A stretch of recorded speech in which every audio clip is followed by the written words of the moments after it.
Welcome back everyone. Today let us see what is TLD badge, what are the parts of it. It's has to be known to every radiologist, and we need to know what is a TLD badge and what does it contain, what are the parts of it. And it's frequently asked in a lot of clinical examinations as well, and how it has to be sent, what are the do's and don'ts. We need to know all about this TLD badge. So this is the TLD badge which all of us wear in the radiology department.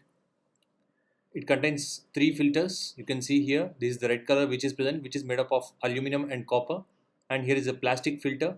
You can see the plastic which is placed over the name and the duration of exposure. And this is an open filter. You don't find any covering over here. It's just an open filter.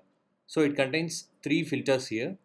The aluminum and copper filter measures the X-rays and gamma rays, whereas the plastic filter, it measures hard beta rays, X-rays and gamma rays. Whereas in the last filter, or the lowermost third, which doesn't have any filter, it measures all types of radiation. So usually the TLD badge has the three discs which is made up of dysprosium doped calcium sulfate. So these are the three discs which are present at three levels, which is under the first filter, second filter and the third filter, which is no filter here.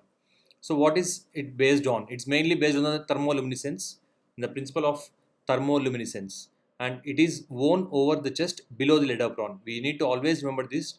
Where do you wear the TLD badge? It has to be worn beneath the lead apron, not over the lead apron. So how much dose can it measure? It can measure from 100 microsievert to 10 sievert. And I've already told it contains the three discs of dysprosium doped calcium sulfate.